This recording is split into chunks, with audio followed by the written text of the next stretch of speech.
Have I got a cutie for you? Today we are going to learn all about Ellen Wille Affair High in the color Sandy Blonde Rooted.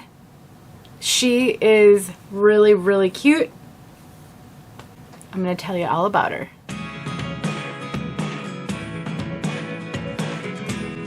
My name is Denise. I'm also known as heywigsister on Instagram and Facebook, and I am here on behalf of 𝖺EEARki𝗂𝖺teЛ to bring you this review of Affair High, tell you all about this style, and tell you all about this color. So if you are not here to learn about this wig, but you do want to know more about this color, maybe you're eyeing another style in this color, you can find all the information about color toward the end of the video. I timestamp everything so you can skip ahead just to the color segment if that's all you care about.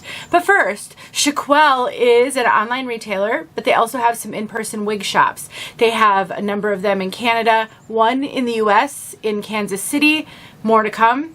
They do a lot. They have live sales every week, great discounts, an open box clearance section, a name your own price feature.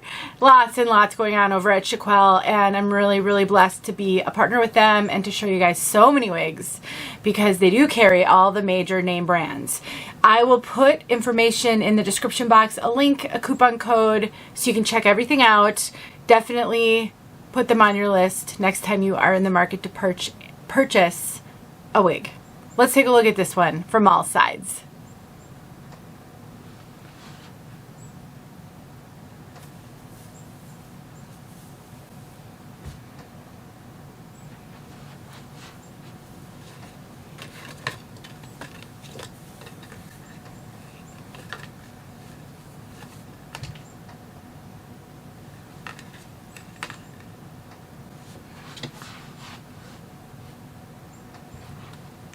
Tell me she isn't gorgeous.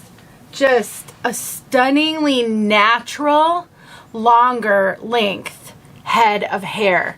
One of the reasons I absolutely love Ellen Wille, the brand, is because generally they're known for running a little bit lighter density. So lower density, usually little to no Permatease, maybe a little bit of Permatease here and there, but not usually very much. And I have just found their wigs to look incredibly realistic and natural. The fibers are often really light, kind of wispy, airy, more like fine hair fibers, which my hair has been very fine my whole life. So it just all feels very, very natural to me, and that is one reason I really love this brand, and this wig fits all of that. No Permatease, nice, I would say probably more of a medium, light to medium density. It's absolutely not a heavy density piece. That ponytail isn't super thick or full. Enough that it looks like you have a healthy head of hair, but not anything overwhelming. And so it just, everything about this wig feels very realistic and very, very natural, which I appreciate. There is that lace front. They did a phenomenal job as usual. I really think Ellen Wille does a great job. You know, one of the things I like is that it's not a super heavy line across with that lace front. It's a little bit more natural. You know, most people's hairline is lighter at the very hairline, and then maybe their hair gets a little bit thicker as you go back, and that makes for a really, really natural hairline. This wig, oh, and also Ellen Wille lace sometimes shows up on me a little bit. I think you can maybe see that there because I don't know what about the lace doesn't always look super natural on my skin tone. I trim the lace on any wig that does that. Ellen Wille is a brand. I almost always trim the lace with a pinking shears, which creates a scalloped edge in the lace. And that really takes care of it. I would not have to worry about this lace being visible once I trim it like that. And because the lace is a little bit thicker lace, it's not a super, super fine, lightweight lace. I really haven't had an issue with lace fraying at all when I've done that. And so it's just been my practice to do that for the past almost 7 years, I would say, and it always works flawlessly for me. So if you find that an issue for you, there's a tip for you. I actually have a video I can link below that shows how I do that. There's that lace. You can see it's extended all the way in their teeny tiny little ear tabs. Ear tab to ear tab. Then we've got a full monofilament. So while this one, you could see where it was parted, you can change that part. You don't have to part it the way that it comes. This is all hand tied. And then we have some closed wefting on the back. So that's why I say mostly hand tied. And then there's an extended nape with Velcro adjusters, so you can adjust that circumference a little bit. I love ear tabs like this. These little ear tabs, I haven't seen that a whole lot. Sometimes the ear tabs on a wig are really substantial, which, you know, if you don't have any bio hair at all, or, you know, you just need a lot of coverage on this temple area here from your wigs, I think, you know, substantial ear tabs absolutely have value, and some people would benefit from them.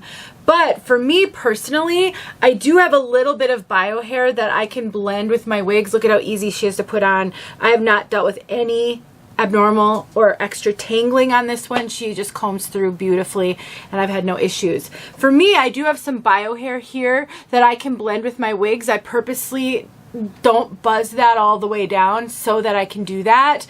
And so I usually like when the ear tabs are a little bit smaller, or even I've had some wigs with no ear tabs and I actually really liked it.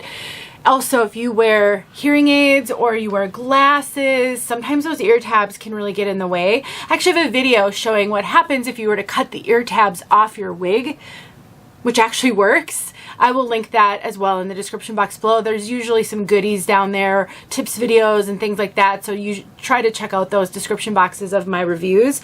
But this one with those smaller ear tabs, I'm just trying to show you how you can change that part. She's so beautiful. It really makes a difference. It's going to make tucking a lot easier. These ear tabs are not in the way. So if you are a hair tucker, which having some bio hair there can help as well, that's just really amazing. Let's talk a little bit about fit. Wille is known as a brand that runs more average petite, so little smaller than average. I love Wille because I have more of an average petite head, and so I find the wigs fit me pretty well. Usually where I see them running the smallest is over the top, so I usually get a lot of extra cap up here where I can kind of pull it forward and buckle it. I cannot do that on this one, but I do feel as though I probably should cinch the circumference in a little bit. I currently have a 21.5 circumference. I have been saying 21.25 for the past couple of years. I've gained weight. I'm sure many of you have noticed. I've been struggling with my thyroid and just cannot seem to get my calorie intake down, and so my circumference has increased a little bit. I used to be a 22-inch circumference before I lost 90 pounds, went to 21.25, now I'm 21.5. So what I'm trying to say is I do think this is going to fit up to at least a 22-inch, if not more. I used to wear Wille just fine at 22 inches. It's really the over the top where I find that it runs the smallest. And again, I'm just playing with her as I tell you these things so you can kind of see some of the stuff you can do. And then I just switched that part, which actually switched a lot easier than I expected. Normally you have to take heat to these wigs to get that part to change, and it seems to be wanting to do it just fine. It could be because of the length and the lightness of the fibers and how they were so realistic on that hairline, so you don't have this heavy line of hair that doesn't want to cooperate. If you do struggle to change the part on a wig, this is heat friendly, so you can use any hot tool. I have a video showing how to do that. I will make sure it's linked below. And also, heat friendly wigs get a bad rap, sometimes deservedly so. Of being really challenging to care for, that they don't, you know, they don't have any longevity. Personally, for me, I actually prefer heat friendly over regular synthetic. I'm just going to say it. I prefer it a lot over regular synthetic. I think they look really natural. They don't have a shine that regular synthetic can have. If you're going to wear a style that gets a lot of friction on it, like a length like this, that's where that those heat-friendly fibers have trouble. All that friction is really hard on the fibers. This is mostly a straight piece. I would take a hot air brush to this periodically as you feel it starting to get frizzy and frayed, or if you're noticing it's starting to tangle more, just run a hot air brush over the fibers on the end, spritz them a little bit with water and smooth out those fibers. You're not gonna have to worry about removing a curl pattern and then having to figure out how to put it back in. This is the perfect candidate for a hot air brush, and doing that periodically is all you're gonna need to do to maintain these fibers. Don't be afraid of heat-friendly fibers in general. Learn the quirks of them and how to deal with them, and I've got some videos on that topic. I'll make more, so make sure you stay tuned for those. Let's talk about this color, Sandy Blonde Rooted. Beautiful blonde. I'm gonna get outside here shortly, but we'll look at it inside. I see medium blonde, a little bit more of the neutral to warm, somewhat golden. Honey is a great color. I would say, you know, the honey warms this color up as opposed to it being ashy. Because it's slightly warmer, it's not going to look gray in any lighting. When you look at ashy blondes, oftentimes they do look gray sometimes. This will not. But it's not warm to the point where it looks yellow. It's definitely not gold. I would say more honey than gold. And then this root is beautiful. It is what I would consider more of a kind of a medium to light brown, but up close, when I am not looking at it in my viewfinder, it does not really look like much of a root. It's so natural. The lighting in here is making this root stand out. It doesn't stand out. It really doesn't stand out. Definitely check that out outside here in the next segment. It is just a beautiful, soft, medium blonde, not overly warm, not really ashy, not heavily highlighted. She's pretty. This whole wig is really pretty. Let me know if you have questions. Let's get outside, and don't forget about 𝖊. Thanks for watching. See you guys soon. All right, Sandy Blonde Rooted. I wish I would have been filming myself when I pulled this out of the box just now. I did just pull her out of the box. I haven't reviewed her yet. I did run a comb through her. That's all I've done. I said, oh, that's cute.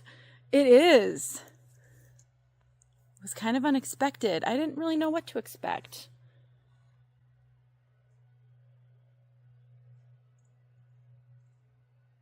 Great rooting. I mean, look at how good that rooting is, you guys. Of course, I haven't filmed the indoor look yet. Lighting matters. They did a phenomenal job on this one. She's so cute. See you soon.